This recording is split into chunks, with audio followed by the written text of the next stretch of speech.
أعوذ بالله من الشيطان الرجيم. بسم الله الرحمن الرحيم. فخذوا النصيحة إخوتي من مخلص يرجو لكم أن تتبعوا الحق المبين. فرض اللقاء فصححوا أخطاءكم. Мир вам, милость Аллаха и Его благословение. С именем Аллаха и хвала Аллаху. И да пребудет мир и благословение над посланником Аллаха. Да благословит Аллах и приветствует его, его семью, жен, сподвижников и последователей. А затем, братья мои в Аллахе, сестры мои в Аллахе, воистину, я люблю вас в Аллахе. Я прошу Аллаха, чтобы Он всегда собирал меня вместе с вами в Дунье на поклонение Аллаху, в Ахирате, в обители Его щедрости, вместе с пророками, правдивыми мужами, шахидами и праведниками, и до чего прекрасны они в качестве товарищей. Любимые братья и сестры, наш разговор продолжает быть связанным с темой, которую мы начали 2 передачи назад. Эти передачи назывались «Ошибки, которые совершают женщины». Я говорил, что мы ведем речь именно о женщинах, потому что благочестие всей уммы зависит от благочестия женщин.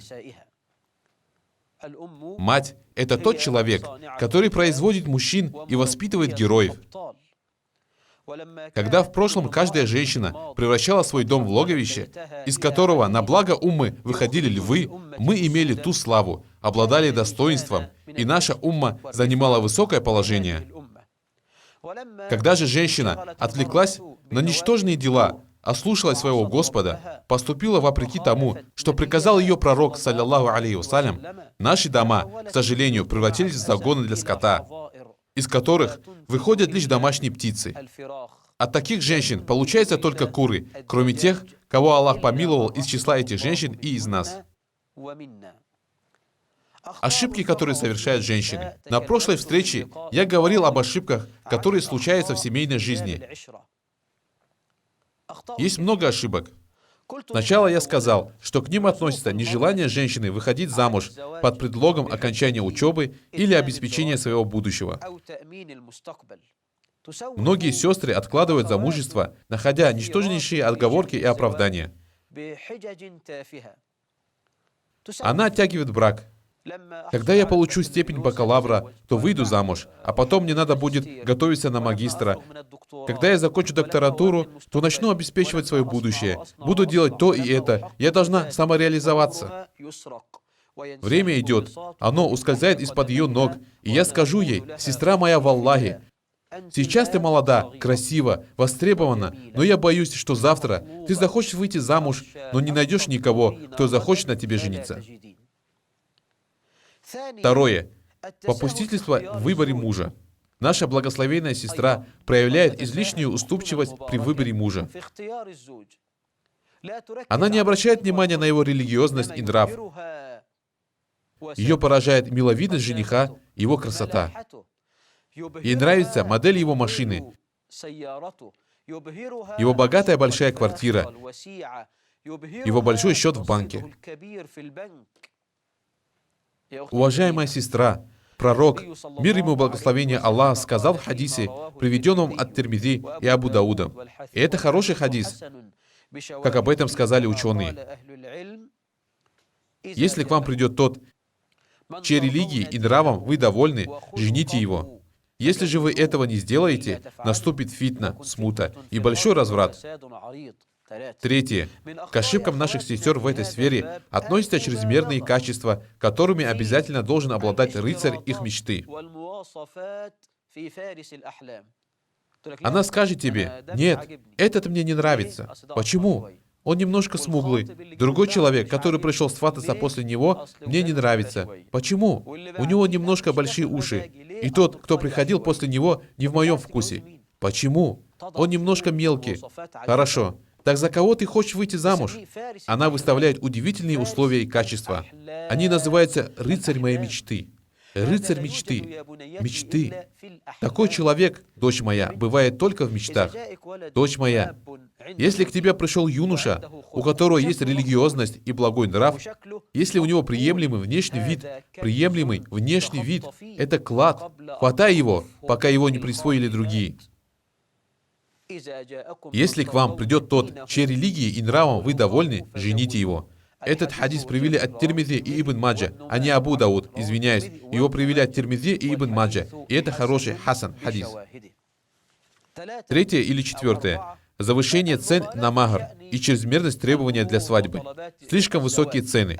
Пророк, да благословит Аллах его и приветствует, сказал в хадисе, приведенном Аль-Хакимом, самый лучший никах, наиболее легкий, облегченный. Пророк, мир ему и благословение Аллаха, сказал в хадисе, приведенном Аль-Бухари, женись и поищи хотя бы железное кольцо. И это касалось махра, а не свадебного подарка. Когда посланник Аллаха, мир ему и благословение Аллаха, увидел своего сподвижника Абдуррахмана бин Ауфа, и этот хадис достоверен, когда он увидел его спустя несколько недель после его хиджры, он спросил его, «Что с тобой? Ты женился?» Он обнаружил на нем остатки желтой краски. Возможно, он что-то покрасил хной, или, может быть, он использовал благовония желтого цвета, и цвет перешел на его одежду, или же этот желтый цвет попал на него от его жены. Потому что и в древности, и в наши дни арабки разрисовывают руки и ноги хной. В общем, пророк понял, что тот женился. «Что с тобой? Ты женился?» Он ответил, «Женился». Пророк, мир ему благословение Аллаха, спросил, «Каким был махар за невесту?» «Махар, сестры мои, махар, о отцы девочек».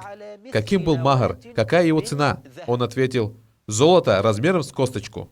Его махар представлял собой золото размером с косточку от фиников. Косточки медийских фиников маленькие, то есть они вообще очень маленькие. Значит, ее махар был около 4 грамм золота, или 5 грамм. Это махар, братья мои. Это махар, сестры мои. Субханаллах. Дороговизна махра все усложнила девушкам и юношам и привела к увеличению количества старых дев в мусульманских странах. Так побойтесь Аллаха в ваших дочерях. Побойтесь Аллаха в юношах-мусульманах. Пятое. Пятая ошибка в этой сфере – брак женщины, заключенной без разрешения ее вали, опекуна. Девушка учится в университете. Она выросла на фильмах, поцелуях, охах, страсти, влюбленности и безумной любви. Она полюбила его. У них в университете практикуется смешение полов. Когда дыхание юноши и девушек сближается друг с другом, то можно без стеснения говорить о грядущих катастрофах и бедах. Хорошо. Он говорит, «Все, мы поженимся, но твой отец стоит поперек нашей дороги любви». Он пишет ей бумажку. Рядом стоят 2 свидетеля. Это свидетели-грешники, чье свидетельство изначально не принимается и подписывается. Дальше начнется прелюбодеяние, зина. Это распутство. Замаскированное распутство, замаскированное прелюбодеяние. Величайшая беда в сфере брака, самая страшная ошибка женщин, то, что некоторые называют гражданским браком. Это просто прелюбодеяние. Где опекун невесты? Опекун спит, а его храп поднимается к поверхности луны. Пророк, мир ему благословение Аллаха, говорит в хадисе, который привел Ахмад и ат-Тирмизи, и Ибн Маджа, и Аль-Бани назвал хадис достоверным. Пророк, мир ему благословение Аллаха, сказал, какая бы женщина не вышла замуж без разрешения ее опекуна, ее никах будет недействительным. Ее никах недействителен. Ее никах недействителен.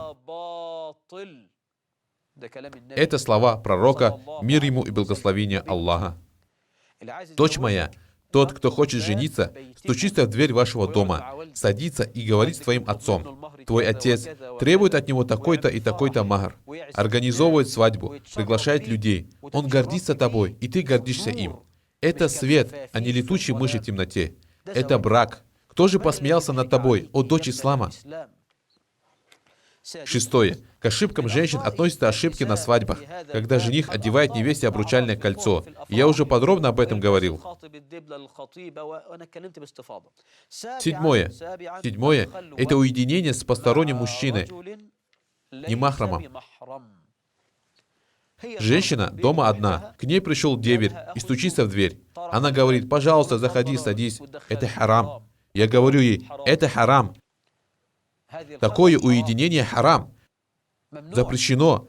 Хорошо. А если это сын моей тети по матери? Нельзя. Запрещено. Сын моего дяди по отцу? Нельзя. Сын моего дяди по матери? Нельзя.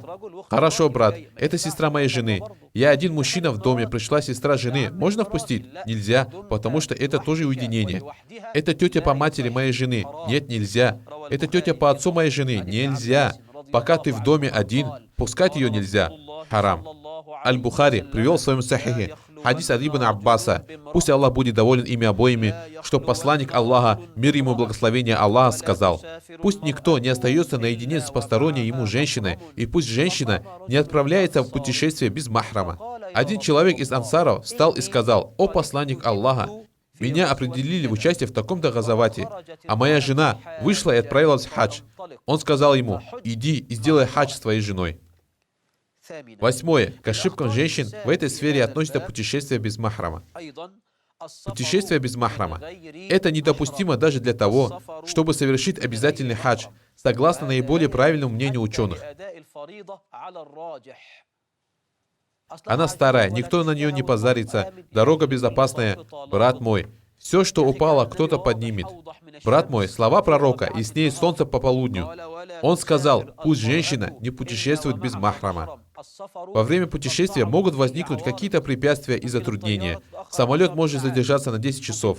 Вместо того, чтобы приземлиться в одном городе, он по каким-то причинам может сесть в другом городе, в другом аэропорту. Женщина может заболеть или умереть. Это не придирчивость, это лишь защита и оберегание женщины. Да. 8. ошибка женщин. Смешение полов. Смешение полов. Смешение мужчин и женщин в университетах, в школах, на работе и так далее. Семейные застолья. Мужчина сидит, и рядом с ним его жена. Приходит его друг: проходи. Его жена делает чай. Он говорит: иди сюда, садись, садись. Это мой лучший друг. Это Аббас Хаджи. Ты его не знаешь?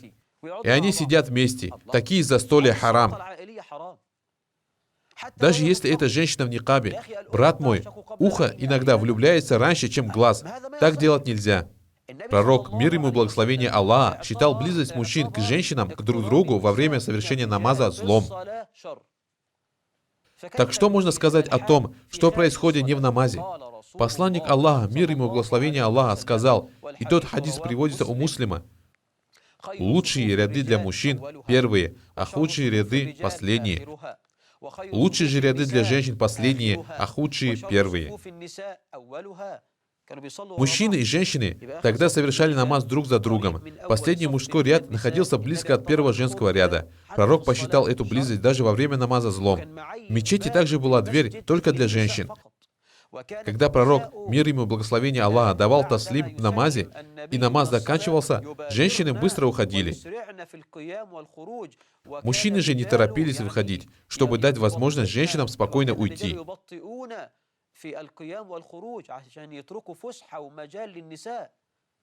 Опасность смешения полов велика. К примерам такого запрещенного шариатом смешения относится уединение репетитора с девочкой или девочками.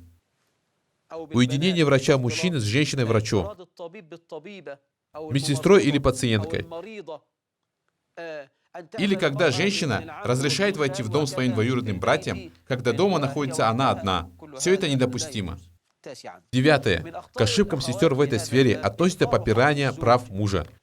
Дочь моя, твой муж – это твой рай или ад.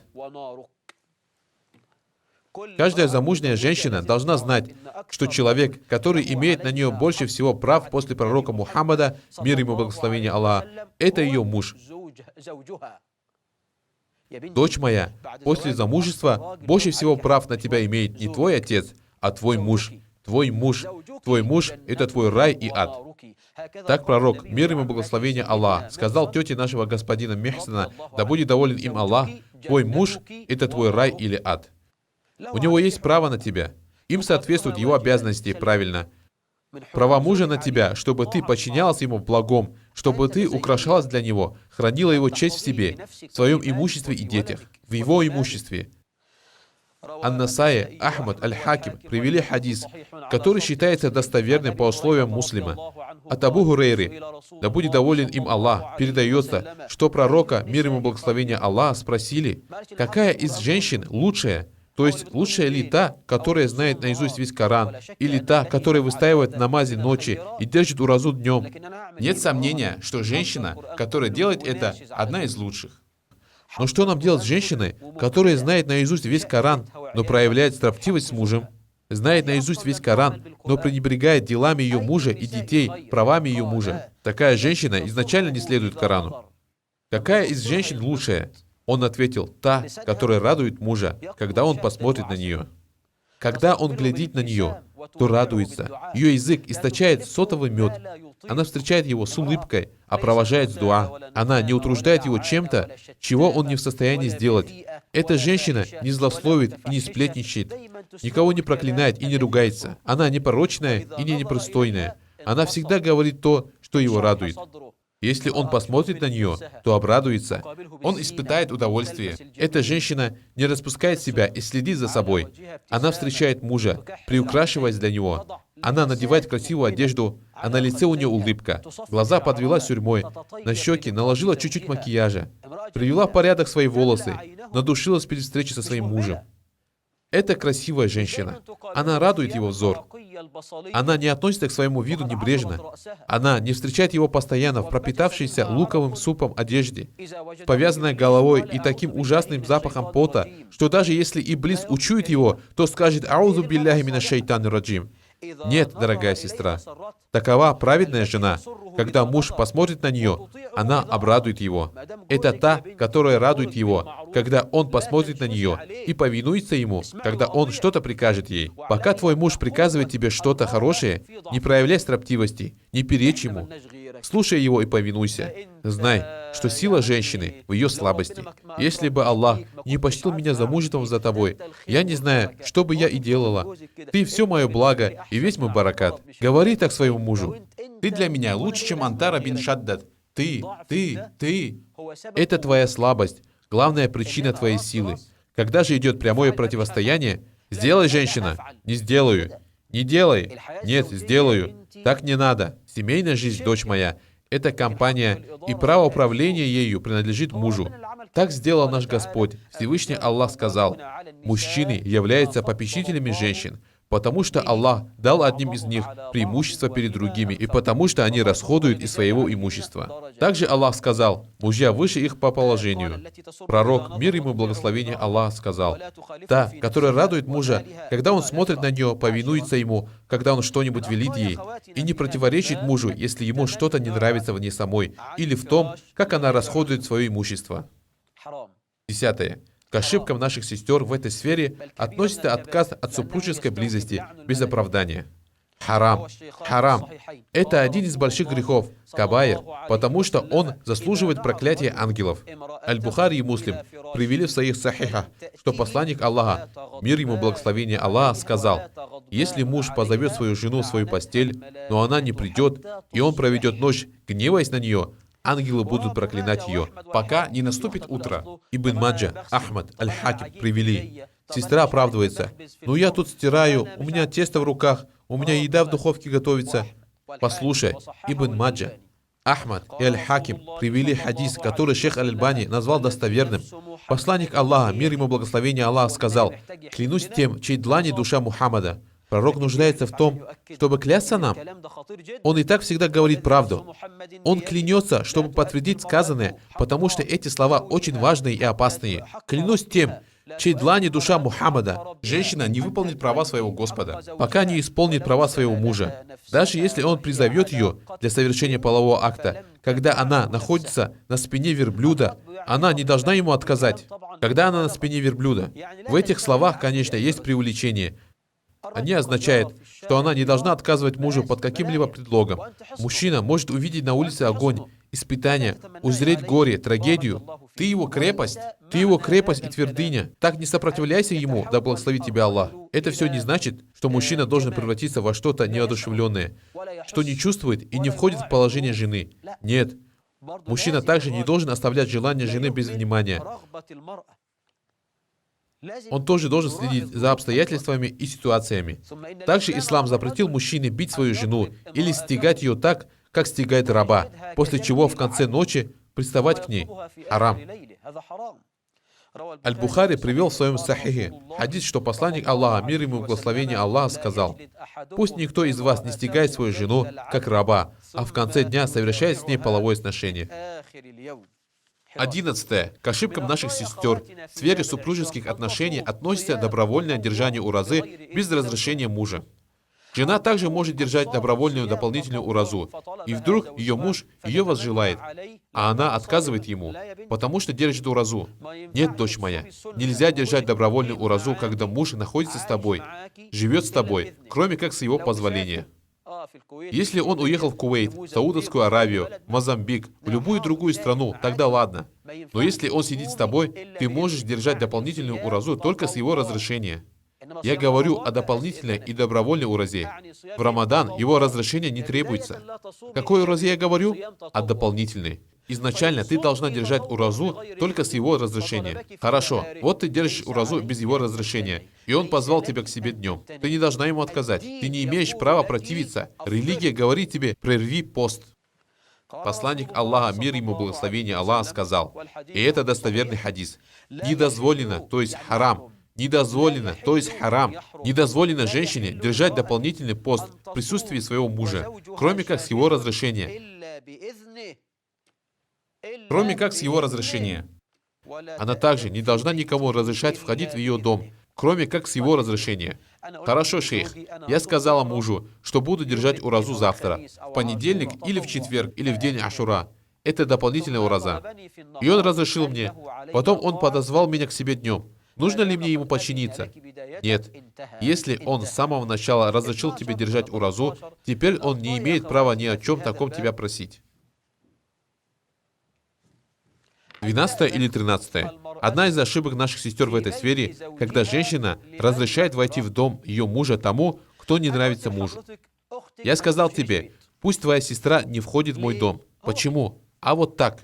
Она будет делать проблемы. Не надо мне этого. Пусть твой дядя по отцу тоже не приходит. Если ты хочешь к нему идти, иди, я тебе не запрещаю. Но пусть он не заходит в мой дом. Не разрешай ему входить, кроме как с моего разрешения. Ты должна подчиниться согласно хадису, который я уже говорил, что посланник Аллаха, мир ему, благословение Аллаха, сказал, и пусть она никому не разрешает заходить в дом ее мужа без его разрешения. Завтра, иншаллах, придет моя подружка. Хорошо. Это изначально общее разрешение. Я доверяю тебе. Приводи кого хочешь и не пускай в дом кого захочешь. Ты знаешь, где харам, где халяль. Знаешь, кого я люблю, а кого нет. Слушай и повинуйся. Но должен ли я разрешать тебе приводить тебя в дом, мужчину или женщину, которых я ненавижу? Я не хочу, чтобы они были у меня дома. Это недопустимо. Посланник Аллаха, мир ему, благословение Аллаха, сказал в хадисе, который приводится у муслима. Бойтесь Аллаха в отношении ваших женщин. Воистину, вы взяли их под ответственность перед Аллахом и дозволили себе их половые органы в соответствии со словами Аллаха. Воистину, у вас есть права на них. То есть у вас, мужчины, есть права на них. Пусть они не вводят в дом того, кто вам не нравится. То есть в ваш дом не должен входить никто, кого вы не хотите. Если они сделают это, побейте их, но не сильно. Это слова пророка, мир ему и благословение Аллаха, которые он произнес во время прощального хаджа. 14. К ошибкам женщин в семейных отношениях можно причислить разглашение семейных секретов. Распространение семейных секретов – это беда. Дочь моя, секреты твоего дома никто не должен знать, особенно секреты, которые происходят в спальне. Не рассказывай об этом даже своей матери. Пусть твоя мать ничего об этом не знает. Не рассказывай это никому. Имам Ахмад привел в своем муснаде достоверный хадис, и Альбани сказал, Адаба Зифав, что этот хадис достоверный или хороший. Передается от Асмы бин Язид аль-Ансари, пусть будет Аллах доволен ею, что посланник Аллаха, мир ему и благословение Аллаха, сказал, наверняка кто-то из мужчин иногда рассказывает о том, что он делает со своей женой. И наверняка кто-то из женщин рассказывает, что она делает со своим мужем. Так он сказал сахабам. Мужчина иногда может рассказать то, что он делает со своей женой. И женщина может рассказать то, что делает со своим мужем. Асма сказала, и люди смолкли. Это опасный и важный вопрос, и люди притихли.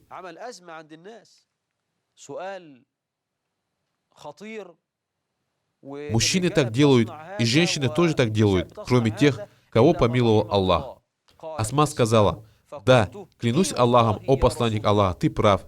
Да, клянусь Аллахом, о посланник Аллаха.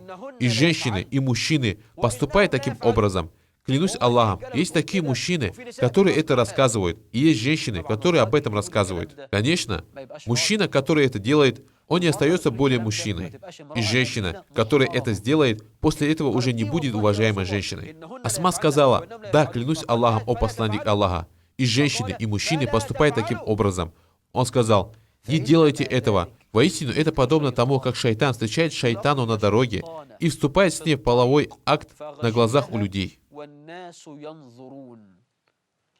Если мужчина, обладающий ревностью и мужественностью, который будет рассказывать своим друзьям о том, что происходит между ним и его женой, если женщина, которая сможет без стыда рассказать женщинам о том, что происходит между ей и ее мужем, побойтесь Аллаха, о рабы Аллаха.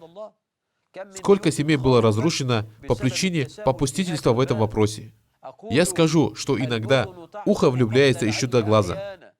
Муж сидит с другом: «Моя жена, маша Аллах, делает мне так и так, говорит мне то-то и то-то, одевается так-то и так-то, прическу делает». Это все равно, что он ее видит. Он также может испортить его отношения с его женой. Так он рассказывает другу один из секретов, и после этого наступает катастрофа. И сколько мы читали, сколько раз слышали о проблемах, чья основная причина заключалась в разглашении того, что было между мужем и женой, членом их семьи или друзьям, и нет мощи и силы ни у кого, кроме Аллаха. 17. К ошибкам женщин в этой сфере относится случай, когда женщина просит у мужа развод без уважительной причины. Муж, который у нее есть, не испытывает проблем ни с религией, ни с нравственностью, терпит ее, но она хочет развестись, и все. Это для нее запрещено. Посланник Аллаха, мир ему, благословение Аллаха, сказал в хадисе, приведенном в Сунанах, и Аль-Альбани, да помилует его Всевышний Аллах, назвал этот хадис достоверным. Какая бы женщина не попросила своего мужа развод без уважительной причины, запретным для нее станет запах рая. Я повторю ради моих сестер, которые кричат, как только муж их чем-то расстроит: «Дай мне развод». Как только он ей что-то скажет, она говорит: «Дай мне развод». Если ты мужчина, дай мне развод. Клянусь Аллахом, есть женщины, которые так делают. Посмотрите, насколько мудр наш Господь, который вложил право развода в руки мужчины. Знаете ли вы, что если бы женщины имели право разводиться, все мужчины бы уже давно получили развод, кроме тех, кого помиловал Аллах. Субханаллах. Мужчина более терпелив, больше может терпеть. До того, как дать развод, он подумает миллион раз. А женщины чуть что, сразу говорят: «Дай мне развод, дай мне развод». Пророк говорит: «Тебе так делать харам. Харам, покайся Аллаху». Какая бы женщина не попросила своего мужа развод без уважительной причины, запретным для нее будет запах рая. 18. К ошибкам наших сестер в этой сфере относится то, что она просит хуля без причины. Те, кто просит хуля, развод, это лицемерки. Так сказал посланник Аллаха, мир ему, благословение Аллаха. Есть ли в исламе хуля? Да, хуля есть. Женщина отказывается от своего махра, отдает деньги, чтобы муж ее развел. Нелогично будет, если муж понесет двойной ущерб, потерять жену относительно прав, которые он не допускал упущения, и еще потеряет все деньги, если она заберет весь махр себе. Нет. Нет. Когда женщина просит хуля, она должна делать это по причине. Имам Ахмад, Ан-Насай, Ат-Табарани привели хадис, который шейх Аль-Альбани назвал достоверным, что посланник Аллаха, мир ему, благословение Аллаха, сказал: «Воистину, те, кто просит хуля и отказывается от своего брака, это лицемерки». Что это значит? Может быть так, что ее муж щедрый, праведный, религиозный, нравственный, не допустил упущения в ее правах, но она его ненавидит. И эта ненависть приведет ее к тому, что она будет халатно выполнять свои обязанности по отношению к нему. Может ли это быть достаточно уважительной причиной для хуля? Да, это достаточная причина. Это то, что сделала, а вернее сказала одна женщина при жизни пророка, мир ему и благословение Аллаха. Она сказала: «Воистину, я ничего не могу сказать плохого про его нрав и религию, однако я боюсь неблагодарности в исламе». То есть, она боится быть неблагодарной к нему в их семейных отношениях. Муж мне ничего не сделал, но я ненавижу его. Моя ненависть к нему приведет меня к тому, что я не буду выполнять его права, буду халатно выполнять свои обязанности. И он дал ей хуля. Ибн Кассир сказал: если супругам тяжело жить друг с другом, женщина не выполняет права мужа и сильно возненавидела его, то ей можно просить хуля, и на ней нет греха. 19. К ошибкам наших сестер также относится держание траура дольше, чем ей приказал шариат.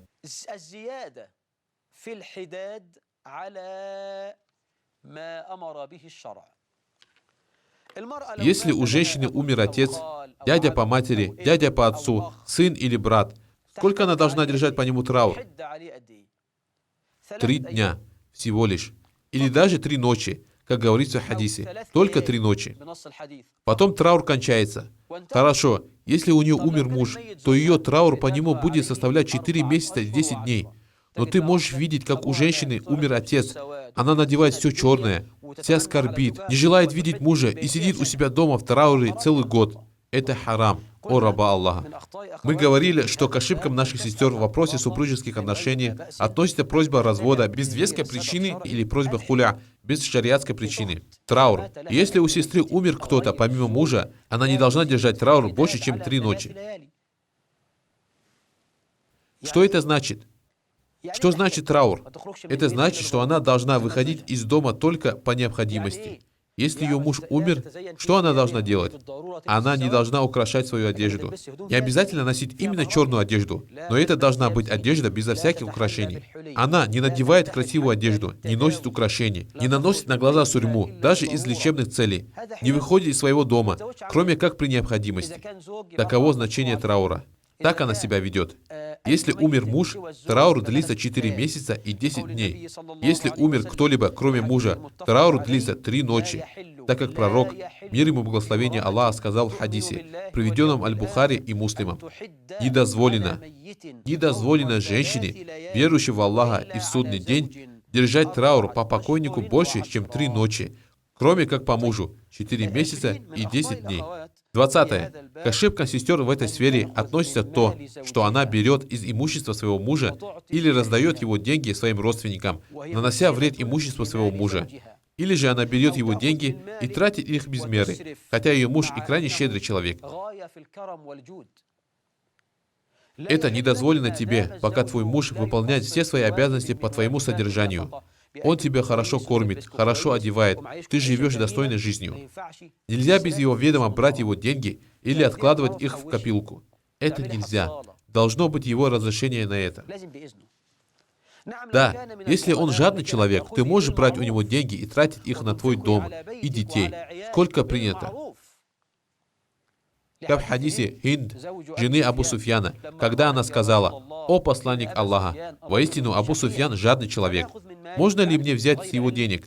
То есть взять так, чтобы он не знал, чтобы потратить на моих детей, на меня саму, на мой дом. Он ответил: возьми из его имущества то, чего будет достаточно тебе и твоему ребенку, столько, сколько принято. Возьми столько, сколько принято. Человек щедрый, ни в чем тебя не обделяет. Ты забираешь его деньги, а он об этом не знает. Почему? Он должен знать. А то человек будет спать у себя дома, как будто бы он спит на египетской станции, как будто бы он спит в автобусе, положил себе в карман 100 гиней, просыпается уже 90 гиней. В сумке у него 1000, потом становится 500, 700. Где? Куда делись? Она говорит: не знаю, наверное, этот джин украл деньги. Какой-то джин нас обокрал. Нет, сестра моя, так нельзя делать. Дома мусульман – это дома, где должна быть честность. 22. К ошибкам наших сестер в этой сфере относится неблагодарность, непризнание достоинств мужа. Муж все ей делает, ничем ее не обделяет. Но как только он ошибается один раз, она скажет: «Я за всю жизнь не видела от тебя счастливого дня. С того часа, как я познакомилась с тобой, я познала семиногую бедность». Что это за семиногая бедность, я не знаю. Так женщины говорят. Она говорит: Я от тебя не видела любви. С того момента, как я узнала тебя, я пребываю в бедах, печалях, скорби, усталости». И перечисляет всевозможные синонимы. Неблагодарность – это плохо. Неблагодарность заводит женщин в ад. Послушай, Аль-Хаким привел хадис, и он достоверный. Посланник Аллаха, мир ему благословение Аллаха, сказал: «Всевышний Аллах не посмотрит на женщину, которая не благодарит своего мужа в то время, как она не может без него обойтись.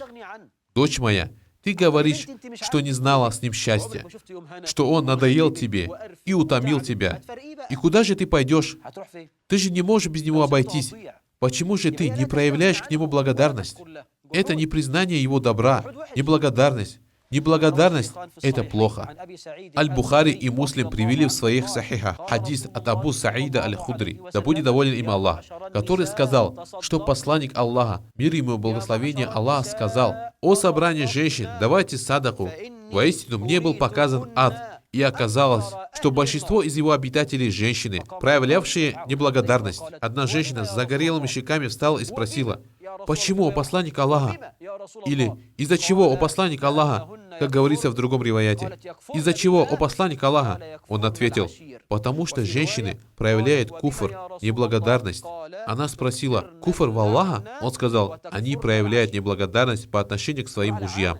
Женщина много проклинает. Одна из главных причин, из-за чего женщины заходят в огонь, большое число проклятий. Разозлится и кричит: «Да проклянет тебя Аллах! Да проклянет тебя Аллах! Да проклянет тебя Аллах!» Нет, и они неблагодарны своим мужьям. Как мне сказал один шейх, которого стали называть шейхом из-за своего возраста. Он сказал: «Сын мой, каждая женщина носит на себе 2 пакета, 2 вещевых мешка. Один мешок сзади, вот так, и мешок спереди. Доброе дело мужчины она кидает назад, а плохое дело кладет в мешок, который висит спереди. Доброе дело она всегда забывает, а плохие дела на виду. Как только он допустит с ней какую-то ошибку, она приносит ему твои ошибки, начиная с 1967 года, года депрессии. Ты ссоришься с ней сейчас из-за этого, и она говорит: «Ты сделал так-то 5 лет назад, помнишь? А так сделал, когда ты меня сватал». «Да, помню». Компромат готов. Это одна из величайших причин, вводящих женщину в ад. Побойся Аллаха, о раба Аллаха, и говори истину и в довольстве, и в гневе. 23. К ошибкам женщин в этой сфере относится похвальба тем, чего у нее нет. Она сидит среди женщин и привирает. Привирает. Знаете, что это значит? Трясет рукавами и говорит: «Я салям. Это золото стоит 20 тысяч гиней. А это вообще не настоящее золото, это подделка. Прошлым летом мой муж пошел куда-то и потратил на меня 10 тысяч гиней. Он этого в жизни не делал. Вчера я ужинал кебабом и фаршированными голубями за 300 гиней. Ты же ужинал чечевицей. Мой муж уехал в Саудию и привез мне несколько абай, каждая по 1000 реалов. На самом деле он ей ничего не привез. Харам. Конечно же, это харам. Харам, когда женщина или мужчина хвалятся чем-то, чего у них нет. Харам».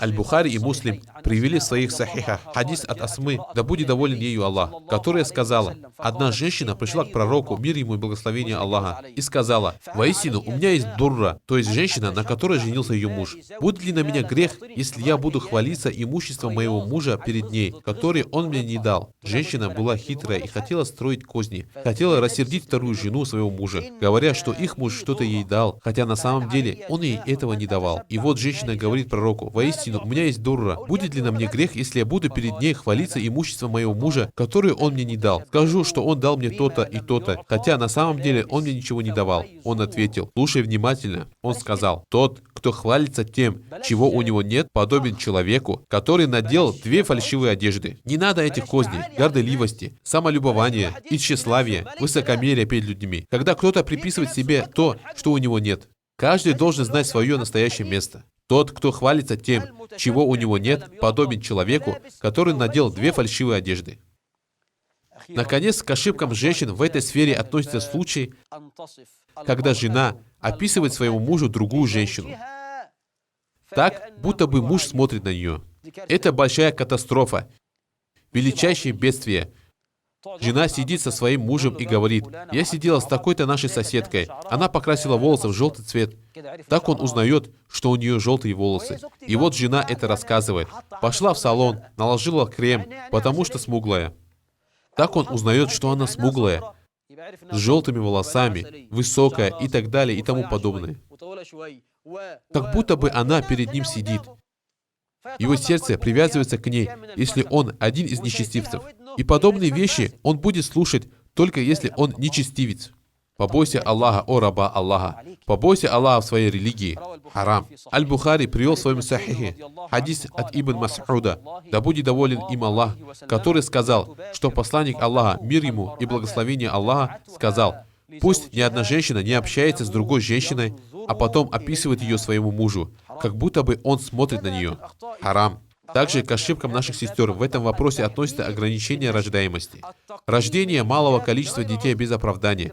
Я стройная, элегантная, изящная, грациозная и все. А пророк говорит: женитесь на любящих и часто рожающих, чтобы я гордился вашей многочисленностью перед другими уммами в судный день. Хадис привели Абу Дауд и Ан-Насаи. Он также сказал: лучшие из ваших женщин, любящие и много рожающие, помогающие мужьям и слушающиеся их не в греховном. Также ошибка наших сестер — возложение на мужа того, что он не в силах сделать при покупке роскоши. Женщина ненасытная, постоянно чем-то недовольна. Пошла к соседке, возвращается к мужу расстроенная. Видел, что там у людей? У них салон за 7 тысяч геней, ковры за 3 тысячи геней, люстра. Одна люстра стоит 2 тысячи геней. Ты видел, как живет моя сестра? Видел? Видел? Видел? Он хочет купить ей все это, чтобы она была довольна. Он падает, удовлетворяя ее желание. Даже наш Господь, который создал твоего мужа, не наложил на него то, что сверх его возможностей. Милосердие. Всевышний Аллах сказал: Аллах не возлагает на человека сверх его возможностей. Затем к ошибкам наших сестер относится наказание детей огнем. Наказание детей огнем. Наказание детей огнем. Так они воспитывают детей. Ребенок может быть маленьким, например, ему 1 год, и нечаянно помочился. Маленький ребенок, еще грудной, ему год или 2. Мать говорит: сейчас я тебя буду воспитывать. Она приносит свечку. Она зажигает ее и капает раскаленным воском на бедро ребенка. Или даже приносит ложку. Клянусь Аллахом, есть женщины, которые так делают. Она берет ложку, греет ее на газу, а потом прижигает ей бедро ребенка. Это часто встречается в египетских деревнях и в местах, где живут простые люди. Что это такое, женщина? Почему прижигаешь ребенка огнем? Ты кто? Абу Ляхаб? Ты Джамиль, жена Абу Ляхаба? Она говорит: а это чтобы он воспитался. Ребенок сбежал из школы, и ты спешишь прижечь его огнем. Харам. Не наказывайте никого наказанием Аллаха. Что это? Ты, наверное, думаешь, что ты гениальная, умная и прекрасная мать и воспитательница. Ты несправедлива и жестока. Абу Дауд и Ат-Тирмизи привели хадис от Ибн Аббаса, да будет доволен ими обоими Аллах, который сказал, что посланник Аллаха, мир ему и благословение Аллаха, сказал: не наказывайте наказанием Аллаха, не наказывайте наказанием Аллаха. Харам. Ты прижигаешь ребенка, а он говорит: ахадун ахад, как когда до ислама курайшиты истязали мусульман. Также к ошибкам наших сестер в этом вопросе относится пожимание рук мужчинам. К ней кто-то приходит: как ты, добро пожаловать.